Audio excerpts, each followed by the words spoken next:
What does great FP&A look like in your mind? What's great FP&A? That's a tough question because I feel like oftentimes you can feel what great FP&A looks like before you can actually see it. And what it feels like to me when I'm in a great FP&A operation is it's proactive, it's efficient, and it's driving value. So what it looks like from the outside, it's hard to tell, but sometimes like the teams are small, but those small teams are critical for business success. So it's less about team size, it's less about sophistication. It's more about like, are these teams driving value for the business partners? It's almost like a role where like, you don't know how valuable they are because they're working behind the scenes and working through business partners to drive the value. It's like if you see a healthy company, you probably have a healthy FP&A team sitting behind it, driving it forward. I really like how you said that, sitting behind, because we're not out front as an FP&A. And if a business is performing well, especially of a certain scale where it's large enough to have FP&A, there's probably a good FP&A team behind that. They did a study where they found, based on some criteria they used, they graded a bunch of teams FP&A on, best practice. And they found in general, those companies that graded high on their FP&A had faster growth rates, higher profit margins. Yep. Which gets to what you say. You could generally see it in the bottom line. Right. And you keep the company out of bad news stories. Like so many times in the last few years, you see companies that staff up 5,000 people only to staff down 5,000 people a few months later. And you're like, that's an FP&A like it's not exclusively, but you know it when you see it. You know bad when you see it, and you know good when you see it. And it's easy to feel when you're in it. And like, to your point, like the company results tend to show you the fruit of what I would call like the FP&A tree's labor. It's like a healthy tree is going to bear healthy fruit. Just look for the fruit and you'll see it.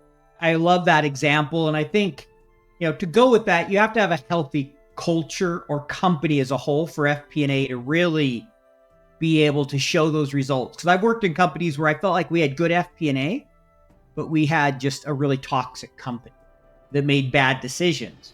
And so you didn't see it in the results per se, even though I think we had a really good FP&A function given the environment. So I think it's kind of that symbiotic relationship. Good company and good FP&A tend to go together. If you don't have one or the other, you're going to end up with problems. Yeah, couldn't agree more. All right, so I want to start with, you wrote a book called the FP&A Operating System. Kind of talk about that. Why'd you write the book? Let's start there. Yeah, great question. So probably 5 or so years into my career, I had a mentor who's now like the chief operating officer at some company. He's doing big things, but at the time he was like a VP of sales who I was supporting as an FP&A business partner. And he came to me one day, and it was like a little mentor session. I think he could tell like, hey, you're going to be good at your job. And he challenged me one day and he said, what's the Brett playbook? He's like, as you become a leader, I think I was talking to him about leadership or like growing my career further. He's like, the next thing for you is creating more versions of yourself who are running around getting the same impact that you would do, but you've got to work through other people. And so he's like, what's the playbook for Brett? And I was like, okay, that's a really interesting question. But the way he framed it too was like in the sales world, like sales playbooks, that's a very common thing. Finance, we don't talk about it. So I made this connection.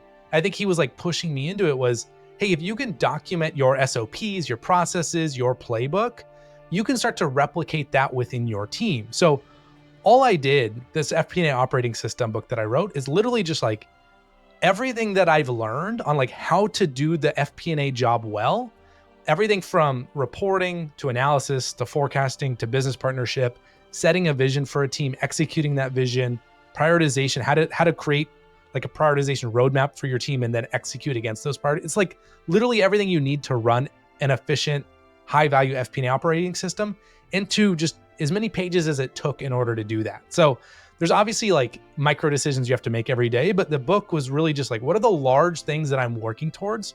The cool thing about the book was like, I hadn't actually put this on paper before, but that mentor forcing me to put it on paper actually I was like, whoa, wow, there's a process here. There's a repeatable process for if you haven't run a high value, efficient FP&A operating system, and then you then learn to run one and put it on paper, you can actually replicate it over and over and over again.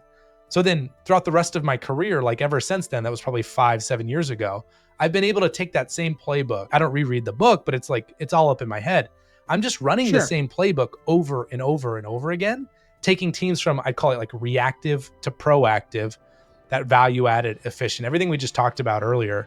That's what the playbook has helped me to do. But originally it was literally just, how do I get it out of my head so I can teach my team this as I'm getting a larger and larger team working for me? Got it. So really it started as, how do I get what I have in my head on paper, and got turned into a book at the end of the day. And so you talked a lot about helping teams be proactive. Is there a key framework in there or methodology you like to do to help ensure your finance team, the people that are under you, that you manage, are proactive?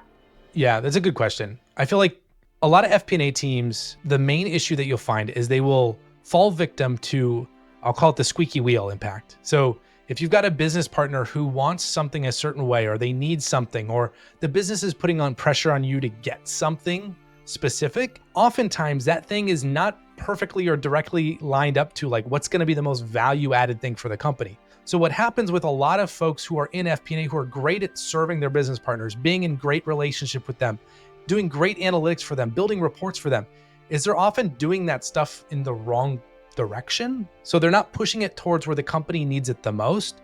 So then what happens is, if you go down that path for long enough, you sort of don't impact the business the way that you should.